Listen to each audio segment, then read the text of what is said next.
نحمده ونصلي على رسوله الكريم اما بعد فاعوذ بالله من الشيطان الرجيم بسم الله الرحمن الرحيم رب اشرح لي صدري ويسر لي امري واحلل عقدة من لساني يفقهوا قولي۔ ناظرین، پروگرام اللہ کے خوبصورت نام کے ساتھ آپ کی خدمت میں حاضر ہے۔ آج ہم انشاءاللہ اللہ سبحانہ وتعالی کے نام الدیان پر بات کریں گے۔ الدیان کا معنی ہوتا ہے بدلہ دینے والا۔ الدیان کے کئی ایک معنی ہیں، لیکن مشہور معنی یہی ہے۔ الدیان کا لفظ قرآن مجید میں نہیں آتا، لیکن حدیث میں اس کا ذکر ملتا ہے۔ قیامت کے دن جب سور پھونکا جائے گا اور ساری مخلوق کا حشر ہوگا، سب لوگ اکٹھے ہوں گے، اس وقت اللہ سبحانہ وتعالی سب کو پکارے گا اور فرمائے گا انا الملک انا الدیان، میں ہوں بادشاہ، میں ہوں بدلہ دینے والا۔ آج کوئی شخص جنت میں نہیں جا سکتا جب تک کہ وہ بدلہ نہ دے دیے اس چیز کا جو کسی کا اس پر حق ہے، اور اسی طرح کوئی شخص جہنم میں نہیں جا سکتا جب تک کہ وہ بدلہ نہ دے دے اس چیز کا جس کا اس پر حق ہے۔ یعنی اگر دنیا میں کسی نے کسی پر کوئی بھی ظلم کیا ہے یا کسی کا کوئی حق مارا ہے تو وہ اسے قیامت کے دن لوٹانا ہوگا، دینا ہوگا۔ بہرحال ہم قرآن و سنت کی روشنی میں اس نام کے اور بھی معنی دیکھیں گے، اور ہم دیکھتے ہیں کہ پھر اس نام کو سمجھنے کے بعد ہماری زندگی پر کس قسم کے اثرات مرتب ہونے چاہیے۔ تو سب سے پہلی بات تو یہ کہ اللہ سبحانہ وتعالی جو الدیان ہے، تو الدیان وہ جس کی اطاعت کی جائے، یعنی ساری مخلوقات جس کے آگے جھکی ہوئی ہیں اور جو سب پر قاہر ہے، غالب ہے، جو سب کو مغلوب کیے ہوئے ہے، کوئی بھی اس کے قبضہ قدرت سے باہر نہیں۔ اللہ تعالیٰ فرماتے ہیں وَقَالُوا اتَّخَذَ اللَّهُ وَلَدًا سُبْحَانَهُ بَل لَّهُ مَا فِي السَّمَاوَاتِ وَالْأَرْضِ كُلٌّ لَّهُ قَانِتُونَ۔ انہوں نے کہا کہ اللہ نے بیٹا بنا رکھا ہے، پاک ہے وہ، بلکہ اسی کے لیے ہے وہ سب کچھ جو آسمان اور زمین میں ہے، یعنی اسے صرف ایک بیٹے کی ضرورت نہیں ہے، ہر چیز اسی کی ملکیت ہے، اسے کسی بھی چیز کی محتاجی نہیں، وہ ہر چیز کا مالک ہے، سب کچھ اسی کے قبضہ قدرت میں ہے۔ کل لہو قانتون، سب کے سب اس کے تابعدار ہیں، فرما بردار ہیں۔ اسی طرح ایک اور جگہ پر بھی آتا ہے کہ ان کل من فی السماوات والارض، جو بھی کوئی آسمانوں اور زمین میں ہے، چاہے انسان ہے یا کوئی اور مخلوقات ہے، الا آتی الرحمن عبدا، مگر وہ رحمان کے پاس بندہ بن کے آنے والے، غلام بن کے آنے والے۔ تو اس سب کا اصل حاکم اللہ سبحانہ وتعالی ہی ہے، سب کچھ اسی کے کنٹرول میں ہے، اور پھر زمین و آسمان کی ہر چیز اس کے آگے جھکی ہوئی ہے، سجدہ ریز ہے، اس کی تسبیح بیان کر رہی ہے، اور اللہ سبحانہ وتعالی ہی دراصل ان سب کی عبادت کا مستحق ہے اور سب کی اطاعت کا مستحق بھی وہی ہے۔ پھر اسی طرح دیان کا معنی ہے جزا سزا کے دن فیصلہ کرنے والا، یعنی دنیا میں تو اللہ سبحانہ وتعالی نے جیسا جس کو چاہا بنایا، جس کے حق میں جو تقدیر چاہی لکھی، لیکن قیامت کے دن بھی لوگوں کے اعمال کا بدلہ وہی دے گا اور پورے کا پورا اختیار اسی کا ہوگا۔ سورۃ الفاتحہ میں آتا ہے مالک یوم الدین، کہ وہ یوم الدین کا مالک ہے۔ دین کا مطلب عبادت بھی ہوتا ہے اور دین کا مطلب بدلہ بھی ہوتا ہے، یعنی دنیا میں انسان اللہ تعالی کی عبادت کرتا ہے اور یہی اس کا دین ہے، جیسے کائنات کی ہر چیز کا دین اسلام ہے، یعنی وہ اللہ تعالی کی تابعدار اور فرما بردار ہے۔ اسی طرح ایک بندہ مومن کا دین بھی اسلام اسی معنوں میں ہے کہ وہ اللہ تعالیٰ کی عبادت اور فرما برداری کرتا ہے، اطاعت کرتا ہے، کیونکہ اطاعت بھی عبادت ہی کے معنوں میں ہے۔ پھر اسی طرح قیامت کے دن اس اطاعت اور عبادت کا اس کو جو بدلہ دیا جائے گا اسے بھی دین کہا جاتا ہے، اور پھر اس دن والامر یومئذ للہ، سارے کا سارا حکم، فیصلہ، اختیار اللہ تعالی کے پاس ہوگا، اور جس کے حق میں جو چاہے وہ فیصلہ کرے، کوئی اور اس میں کسی بھی قسم کی مداخلت نہیں کر سکتا. پھر اسی طرح ایک اور جگہ پر آتا ہے یومئذ یوفیہم اللہ دینہم الحق ویعلمون ان اللہ هو الحق المبین. اس دن اللہ انہیں ان کا صحیح بدلہ پورا پورا دے گا، یعنی وہ ایسا دیان ہے کہ جب وہ کسی کے عمل کا بدلہ دے گا تو پورا دے گا، اور وہ جان لیں گے کہ بے شک اللہ ہی حق ہے جو ظاہر کرنے والا ہے. یعنی اس دن سب کے سامنے، انسانوں کے اور باقی سب کے بھی، ان کا کیا دھرا سب کچھ آ جائے گا، کچھ بھی چھپا نہ رہے گا. فَالْيَوْمَ لَا تُظْلَمُ نَفْسٌ شَيْئًا وَلَا تُجْزَوْنَ إِلَّا مَا كُنْتُمْ تَعْمَلُونَ. آج کسی پر ذرہ برابر بھی ظلم نہ کیا جائے گا، اور تمہیں ویسا ہی بدلہ دیا جائے گا جیسے تم عمل کرتے رہے ہو.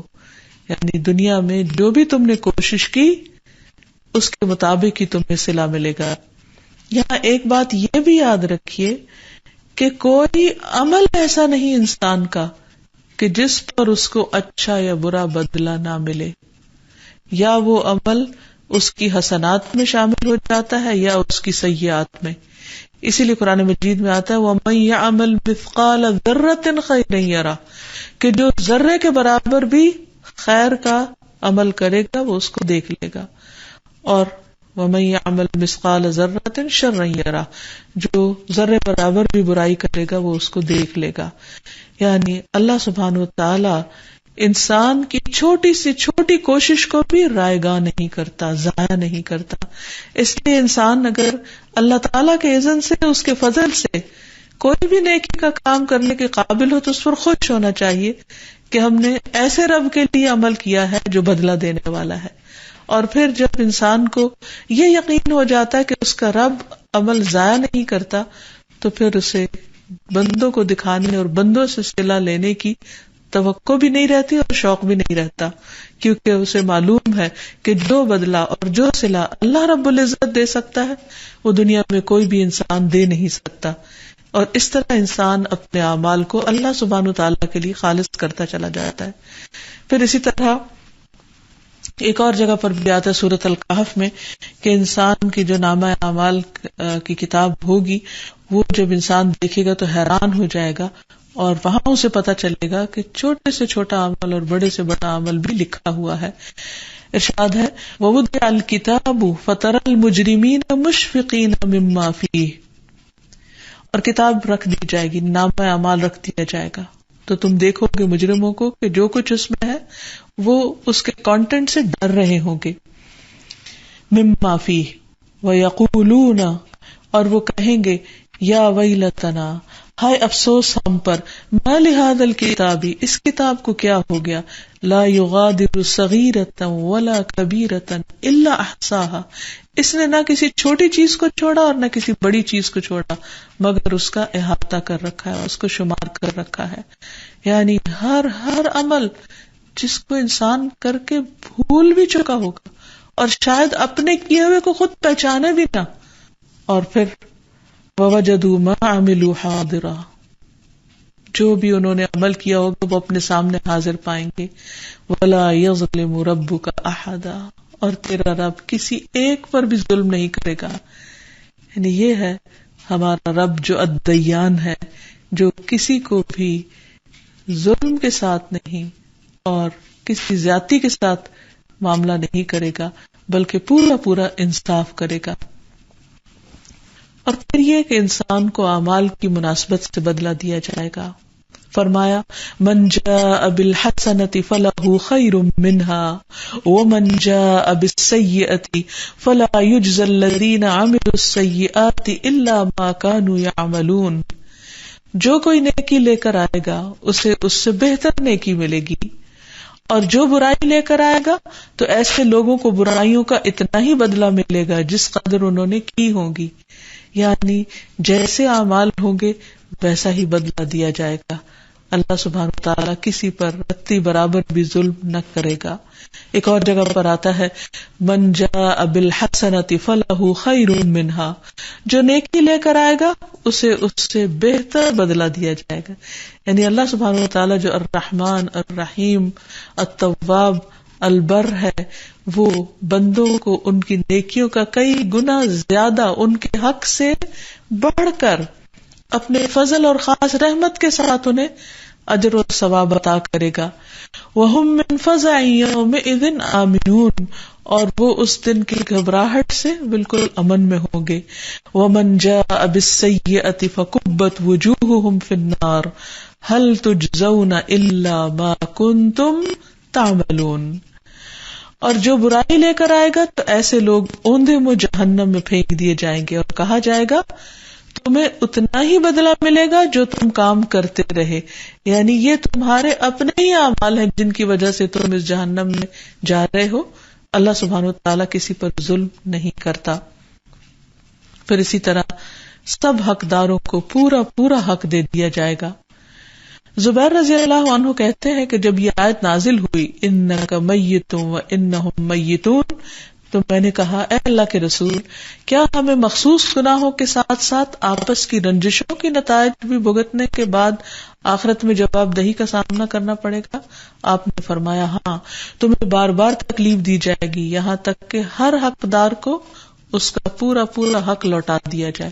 یعنی کوئی ایک بھی حق والا ایسا نہیں ہوگا کہ جس کا دنیا میں حق مارا گیا ہو اور قیامت کے دن اس کو اس کا حق دلوایا نہ گیا ہو. یہ ہے الدیان، جو بدلہ دینے والا ہے اور مظلوموں کو ظالموں سے پورا پورا حق دلوانے والا ہے. رسول اللہ صلی اللہ علیہ وسلم نے فرمایا قیامت کے دن تم لوگوں سے حقداروں کے حقوق ادا کروائے جائیں گے، یہاں تک کہ بغیر سینگ والی بکری کا بدلہ سینگ والی بکری سے لے لیا جائے گا. یعنی انسان تو انسان، جانوروں کے بھی آپس میں حقوق کے تبادلے ہوں گے.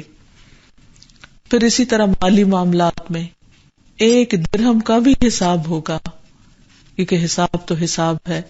رسول اللہ صلی اللہ علیہ وسلم نے فرمایا جس کی موت ایسی حالت میں آئے گی کہ اس کے ذمے ایک اشرفی یا ایک درہم ہوگا، ایک کوائن، تو اس کی ادائیگی اس کی نیکیوں سے کی جائے گی، کیونکہ وہاں پر کوئی اشرفی یا درہم نہیں ہوں گے.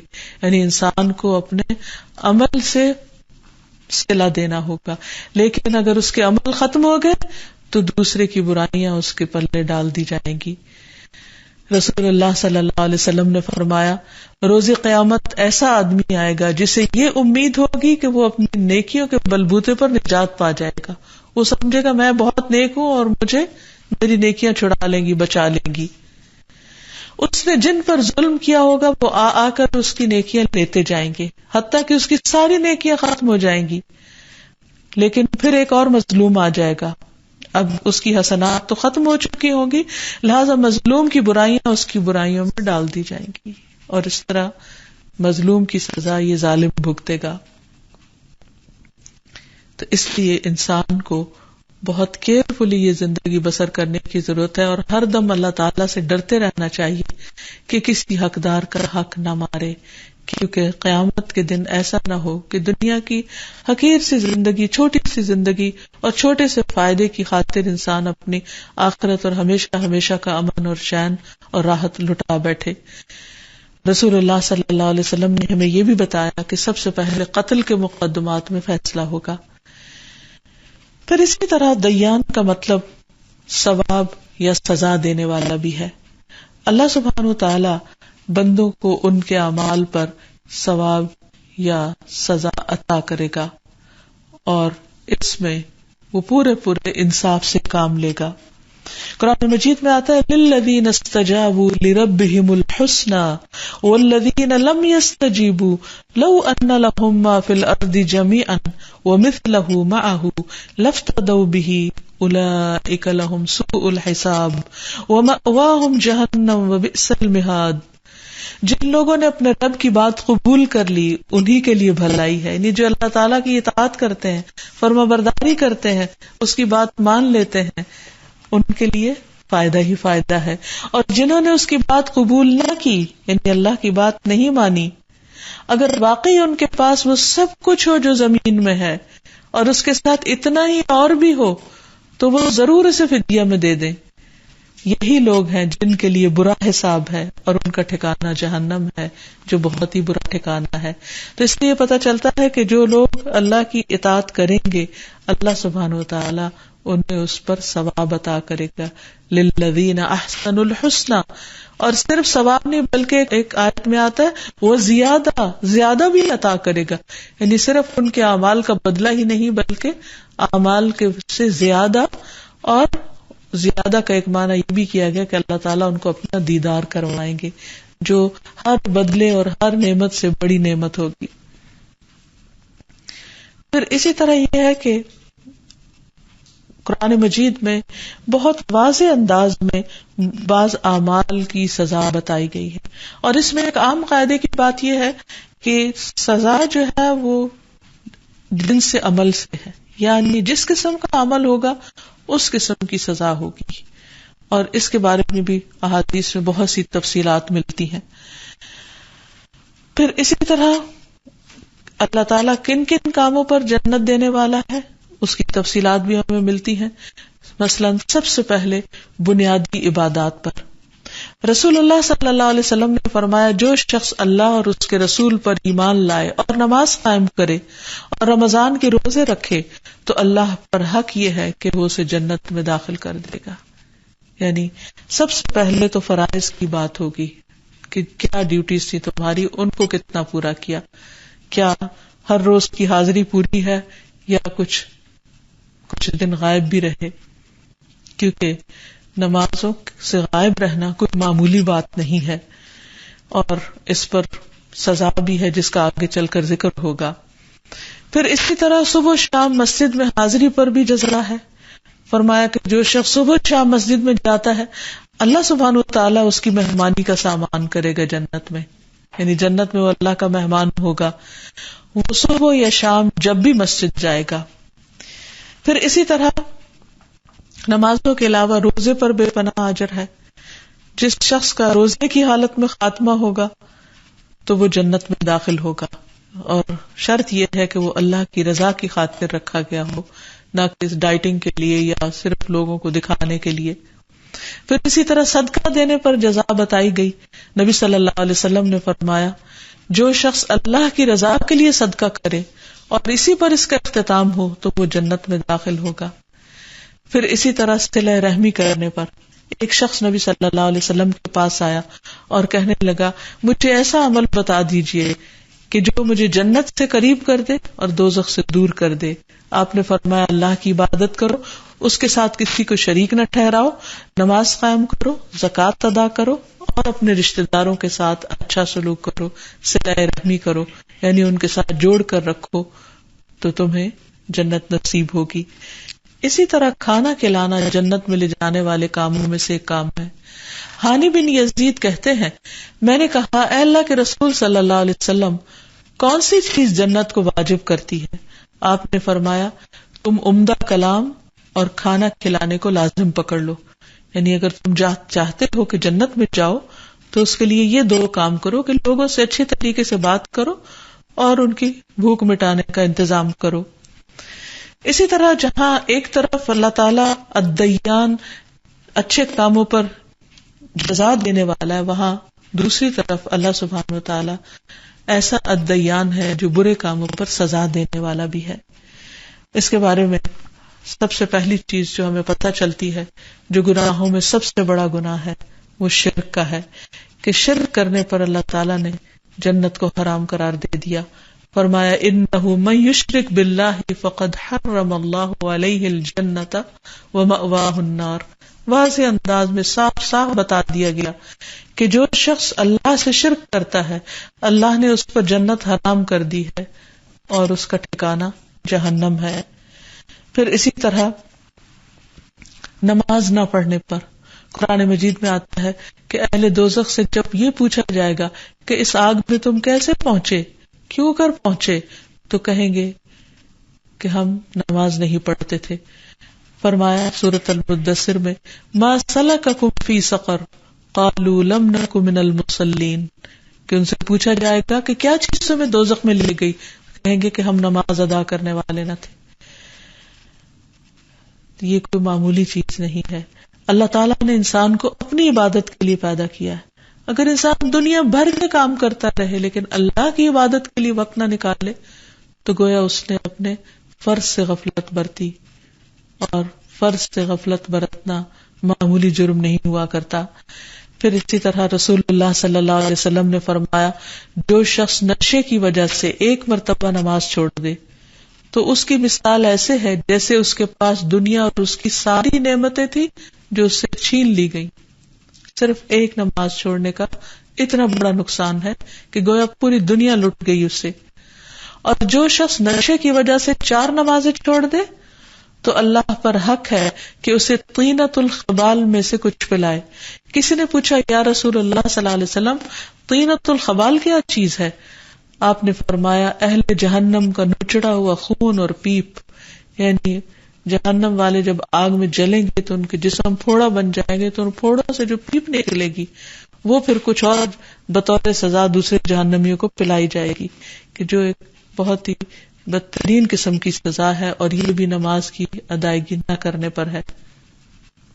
پھر اسی طرح روزہ نہ رکھنے پر بھی سزا ہے.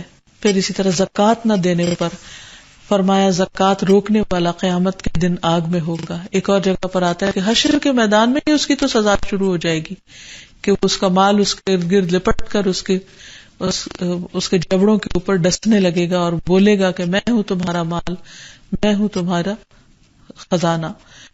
پھر اسی طرح حقوق العباد میں سے بھی بہت ساری چیزیں ایسی ہیں کہ جو انسان کے لیے سزا کو لازم کر دیتی ہیں. ان میں لوگوں کے ساتھ قطع تعلقی رکھنا اور لمبے عرصے تک قطع تعلقی کرنا. انسانوں کے درمیان ناراضگیاں ہو جاتی ہیں، مس انڈرسٹینڈنگ ہو جاتی ہیں، لیکن اس کی لمٹ مقرر کر دی گئی کہ حد اس کی 3 دن ہے. 3 دن سے آگے یہ معاملہ نہیں جانا چاہیے. رسول اللہ صلی اللہ علیہ وسلم نے فرمایا کہ مسلمان کے لیے 3 دن سے زائد اپنے مسلمان بھائی کو چھوڑنا جائز نہیں. جس نے 3 دن سے زائد چھوڑ دیا اور اسی حالت میں مر گیا تو وہ جہنم میں جائے گا. اسی طرح دھوکہ دینا، کہ ایک مسلمان دوسرے مسلمان کو چیٹ کرے، فراڈ کرے اس کے ساتھ اور اس کے ساتھ دھوکہ کرے. رسول اللہ صلی اللہ علیہ وسلم نے فرمایا جو شخص کسی رعایا کا نگہبان بنے، یعنی کسی بھی چیز کا ذمہ دار ہو، پھر اسے دھوکہ دے وہ جہنم میں جائے گا. اسی طرح خیانت کرنا، غیبت کرنا، بیک بائٹنگ، دوسروں کی غیر موجودگی میں ان کے بارے میں برا بھلا کہنا. رسول اللہ صلی اللہ علیہ وسلم نے فرمایا جب مجھے معراج کرائی گئی تو میں ایک قوم پر گزرا، ان کے ناخن تانبے کے تھے، دھات کے بنے ہوئے تھے، اور وہ ان ناخنوں سے اپنے چہرے اور سینے چھیل رہے تھے. یہ ایسے ہی ہے جیسے کچھ تیز ناخن کے ساتھ اپنی سکن کو خود ادھیڑ رہا ہو. تو میں نے کہا کہ یہ کون لوگ ہیں جبریل؟ انہوں نے فرمایا کہ یہ وہ لوگ ہیں جو لوگوں کا گوشت کھاتے تھے، یعنی ان کی عزتوں سے کھیلتے تھے، نہ حق ان پہ الزام تراشیاں لگا کرنا، یا یہ کہ ان کے بارے میں برے برے الفاظ یا غلط باتیں پھیلانا اور دوسرے کو کا مقام اور مرتبہ گرانا. اسی طرح فحش کلامی یعنی گالی گلوچ کرنا، بےہودہ کلام کہنا. رسول اللہ صلی اللہ علیہ وسلم نے فرمایا بد کلامی شقاوت قلبی سے یعنی سنگ دلی کی علامت ہے، اور شقاوت قلبی آگ سے ہے. پھر اسی طرح زبان سے دوسروں کو کسی بھی قسم کی تکلیف دینا، یہ انسان کے اپنے لیے تکلیف دہ ہو جائے گا. ابو ہریرہ رضی اللہ عنہ سے مروی ہے کہ ایک آدمی نے کہا یا رسول اللہ صلی اللہ علیہ وسلم فلاں عورت کثرت سے نماز، روزہ اور صدقہ کرنے میں مشہور ہے، لیکن وہ اپنی زبان سے پڑوسیوں کو ستاتی ہے. نبی صلی اللہ علیہ وسلم نے فرمایا وہ جہنمی ہے. اب آپ دیکھیے، ایک طرف وہ نماز، روزہ، بہت کچھ صدقہ خیرات کر رہی ہے، اور دوسری طرف زبان کی تیز ہے کہ ہر ایک کا دل دکھا رہی ہے، ہر ایک کے ساتھ برا سلوک کر رہی ہے. تو اس کے لیے نماز روزہ پھر آڑ نہیں بنے گے. تو یہ اللہ سبحانہ وتعالیٰ چونکہ الدیان ہے، لوگوں کے اعمال کو دیکھ رہا ہے، ان کے اعمال کو گن رہا ہے اور ان کا حساب رکھ رہا ہے، تاکہ قیامت کے دن جس بھی شخص پر کوئی ظلم ہوا ہو اس کو اس کا بدلہ دلوایا جا سکے، تو یہ بھی اسی قسم میں سے آتا ہے۔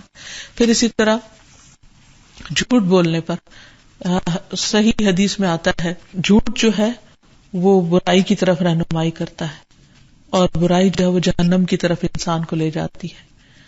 پھر اسی طرح تکبر کرنا، جس کے دل میں رائی کے دانے برابر بھی تکبر ہو وہ جنت میں نہیں جائے گا۔ یعنی تکبر کیا ہے؟ حق کا انکار کر دینا اور لوگوں کو حقیر سمجھنا۔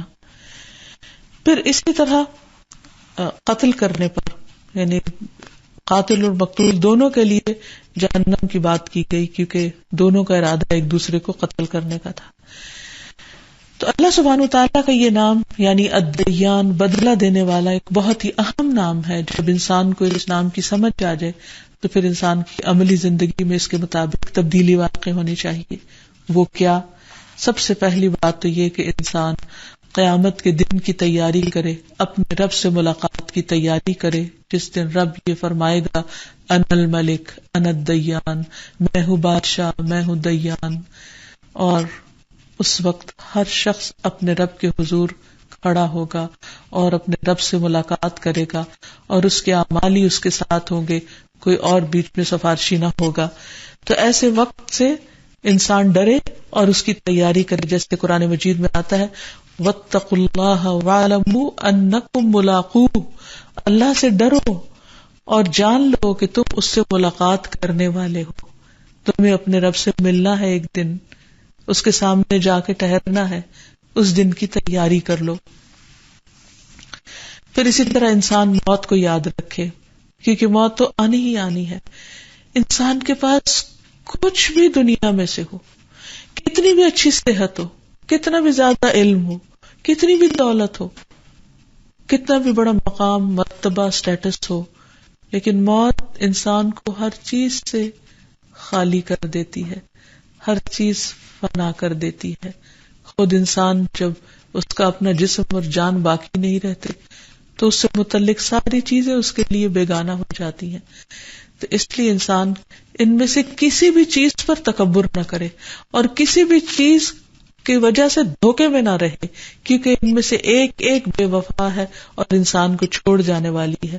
تو اس لیے انسان حقیقت پسند ہوتے ہوئے کہ ایک دن مجھے مرنا ہے، اپنی موت کی تیاری شروع کر دے، کیونکہ جو چیز پیش آنی ہی آنی ہے، جس سے انسان بھاگ ہی نہیں سکتا کہیں، کوئی دنیا میں طریقہ ہے ہی نہیں کہ انسان اس سے فرار حاصل کر سکے۔ اور اللہ تعالیٰ نے چیلنج کیا ہے قُلْ لَن يَنْفَعَكُمُ الْفِرَارُ إِن فَرَرْتُم مِّنَ الْمَوْتِ، کہہ دیجئے کہ تم موت سے بھاگ سکتے ہی نہیں، خواہ تم بھاگنے کی کوشش کرو، بھاگو بھی تو نہیں بھاگ سکتے۔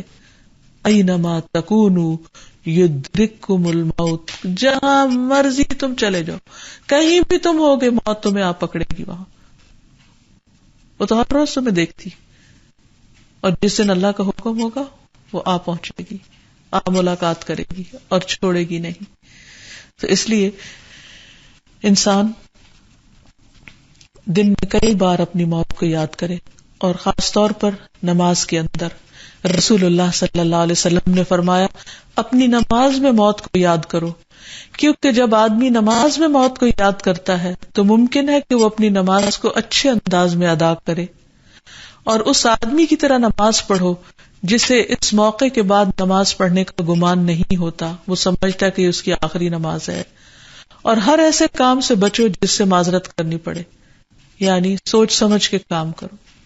پھر اسی طرح انسان مسافر کی طرح زندگی بسر کرے اور اپنا محاسبہ کرتا رہے، کیونکہ الدیان وہ ہے جو محاسبہ کرے گا اور محاسبہ کرنے کے بعد جزا دے گا۔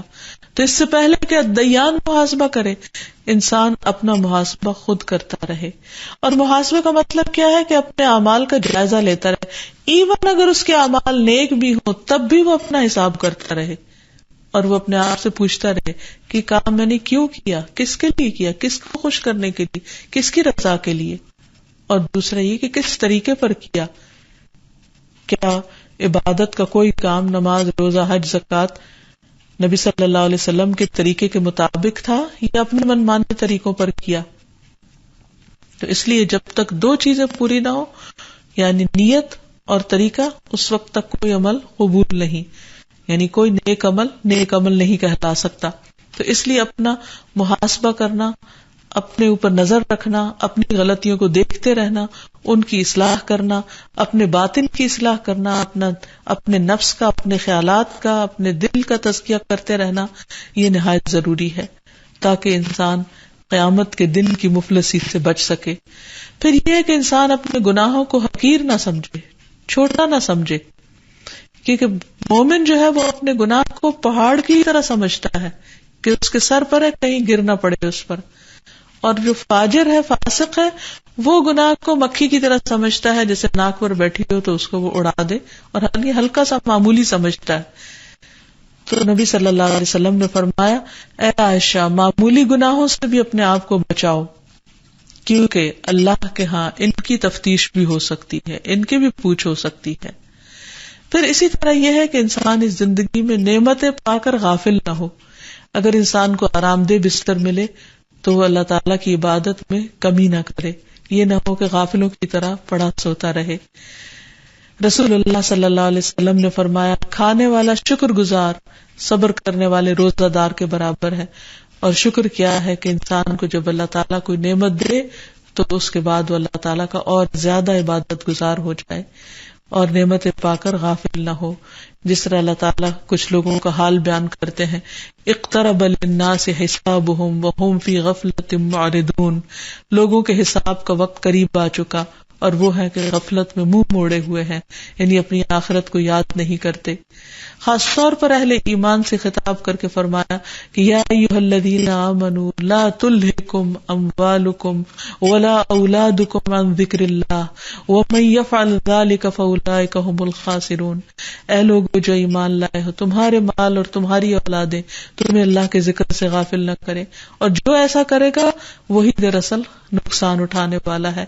یعنی انسان ہر حال میں اللہ تعالیٰ کا اطاعت گزار اور فرما بردار رہے. پھر اسی طرح یہ ہے کہ انسان جب بھی کوئی کام کرے تو اللہ سبحانہ وتعالیٰ کے لیے اپنے آپ کو خالص کرتا رہے، کیونکہ اللہ تعالیٰ فرماتے ہیں فَاعْبُدُوا اللَّهَ مُخْلِصِينَ لَهُ الدِّينَ، اللہ کی عبادت کرو دین کو اس کے لیے خالص کرتے ہوئے. یعنی صرف نیک کاموں کی دوڑ نہ لگائے بلکہ ان کی کوالٹی کو بھی دیکھے کہ وہ اللہ تعالیٰ کو پسند آ جائے، کیونکہ اللہ تعالیٰ پاک ہے اور وہ پاک چیزیں قبول کرتا ہے. اللہ تعالیٰ صرف خالص اعمال کو قبول فرمائے گا. ابو امامہ کہتے ہیں کہ ایک شخص نبی صلی اللہ علیہ وسلم کے پاس آیا اور اس نے عرض کیا، اگر کوئی آدمی مال کے لالچ میں اور نام کے لیے جہاد کرے، رسول اللہ صلی اللہ علیہ وسلم نے فرمایا اس کو کسی قسم کا ثواب نہ ملے گا. پھر اس آدمی نے 3 بار یہی سوال پوچھا اور رسول اللہ صلی اللہ علیہ وسلم نے یہی جواب دیا، ایسے شخص کے لیے کوئی اجر نہیں. پھر فرمایا اللہ تعالیٰ صرف وہ عمل قبول کرتا ہے جو خالص اس کی رضا کے لیے ہو اور اس کے کرنے سے خالص اس کی رضا ہی مقصود ہو. یعنی صرف اللہ کو راضی کرنا چاہتا ہو، اللہ تعالیٰ کو خوش کرنا چاہتا ہو.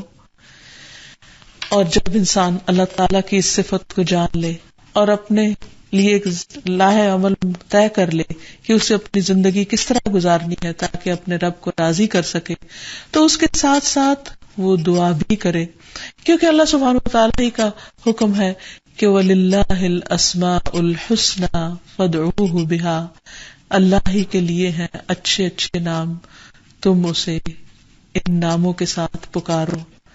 تو انسان جب اللہ تعالیٰ کو اچھے ناموں کے ساتھ پکارتا ہے اور مخصوص صفات کو یاد کر کے پکارتا ہے تو اس کی دعاؤں میں اور زیادہ چاشنی پیدا ہو جاتی ہے. اور اس سلسلے میں یہ بھی دیکھنا چاہیے کہ نبی صلی اللہ علیہ وسلم نے کس قسم کی دعائیں کی. سب سے پہلی بات تو یہ کہ انسان قیامت کے دن کی رسوائی سے بچنے کی دعا کرے. دنیا میں اگر انسان کی تھوڑی سی بھی بدنامی ہوتی ہے تو اس کی راتوں کی نیندیں حرام ہو جاتی ہیں، لیکن عقل مند وہ ہے کہ جو اپنی آخرت کو دنیا پر ترجیح دیتا ہے اور آخرت کی بدنامی بری شہرت سے بچتا ہے. اور اس کے لیے دعا ہے سورۃ آل عمران میں، ربنا وآتنا ما وعدتنا علی رسلک ولا تخزنا یوم القیامہ انک لا تخلف المیعاد۔ اے ہمارے رب، ہمیں عطا فرما جس کا تو نے وعدہ ہم سے اپنے رسولوں کی زبانی کیا، اور ہمیں قیامت کے دن رسوا نہ کرنا، بے شک تو وعدے کی خلاف ورزی نہیں کرتا۔ بنو کنانہ کے ایک صحابی رضی اللہ عنہ سے مروی ہے کہ میں نے فتح مکہ کے سال نبی صلی اللہ علیہ وسلم کے پیچھے نماز پڑھی، میں نے آپ کو یہ دعا کرتے ہوئے سنا، اللہم لا تخزنی یوم القیامہ، اللہ مجھے قیامت کے دن رسوا نہ کرنا۔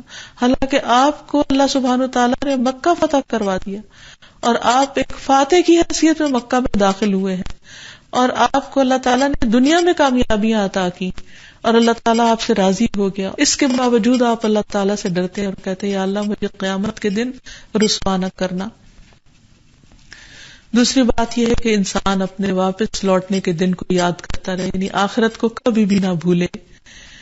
ربنا لا تزغ قلوبنا بعد اذ هديتنا وهب لنا من لدنك رحمة انك انت الوهاب ربنا انك جامع الناس ليوم لا ريب فيه ان الله لا يخلف الميعاد۔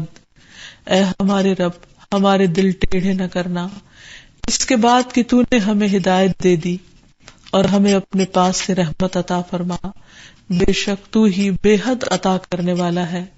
اے ہمارے رب، بے شک تو سب لوگوں کو اس دن کے لیے جمع کرنے والا ہے جس کے آنے میں کوئی شک نہیں، بے شک اللہ وعدے کی خلاف ورزی نہیں کرتا۔ یعنی اللہ سبحانہ و تعالیٰ نے یہ وعدہ جو کر رکھا ہے کہ وہ سب کو ایک دن جمع کرے گا اور سب کا حساب لے گا اور سب کو ان کے اچھے برے اعمال کی جزا سزا دے گا، تو یہ پورا ہو کر رہنے والا ہے۔ تو یا رب تو ہمیں اس دن کی رسوائی سے محفوظ رکھنا۔ پھر اسی طرح صبح و شام انسان اللہ تعالیٰ کی طرف واپس لوٹنے کو یاد رکھے۔ ابو ہریرہ کہتے ہیں کہ نبی صلی اللہ علیہ وسلم جب صبح کرتے تو فرماتے اللہم بک اصبحنا و بک امسینا و بک نحیا و بک نموت و الیک النشور۔ اے اللہ، ہم نے تیرے نام کے ساتھ صبح کی اور تیرے نام کے ساتھ شام کی، تیرے نام کے ساتھ ہم جیتے ہیں اور تیرے نام کے ساتھ ہم مرتے ہیں اور تیرے ہی پاس ہمیں پلٹ کر جانا ہے۔ اور اسی طرح جب شام ہوتی تو آپ دعا کرتے اللہم بک امسینا و بک اصبحنا و بک نحیا و بک نموت و الیک النشور۔ اے اللہ، ہم نے تیرے نام کے ساتھ شام کی اور تیرے نام کے ساتھ صبح کی اور تیرے نام کے ساتھ ہم جیتے ہیں اور تیرے نام کے ساتھ ہم مرتے ہیں اور ہمیں تیری ہی طرف پلٹ کر جانا ہے۔ پھر اسی طرح انسان اپنی آخرت کی اصلاح کی دعا کرتا رہے، اپنی دنیا کی بھلائی کی بھی دعا کرتا رہے، ربنا آتنا فی الدنیا حسنۃ وفی الآخرۃ حسنۃ وقنا عذاب النار۔ اے اللہ تو ہمیں دنیا میں بھی بھلائی عطا فرما اور آخرت میں بھی بھلائی عطا فرما اور ہمیں آگ کے عذاب سے بچا۔ پھر اسی طرح قیامت کے دن کی عافیت اور معافی کا سوال کرتا رہے۔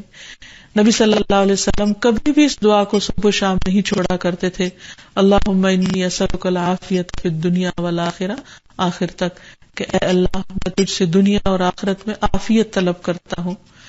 پھر قیامت کے دن کی خیر کی کثرت کا سوال کرنا کہ اللہ تعالیٰ اس دن کی ہر بھلائی نصیب فرمائے۔ اور قیامت کے دن کی خیر جمع کرنے والے کلمات کیا ہیں؟ اللہم اغفر لی ورحمنی ورزقنی، اے اللہ مجھے معاف کر دے، مجھ پر رحم فرما، مجھے رزق عطا فرما۔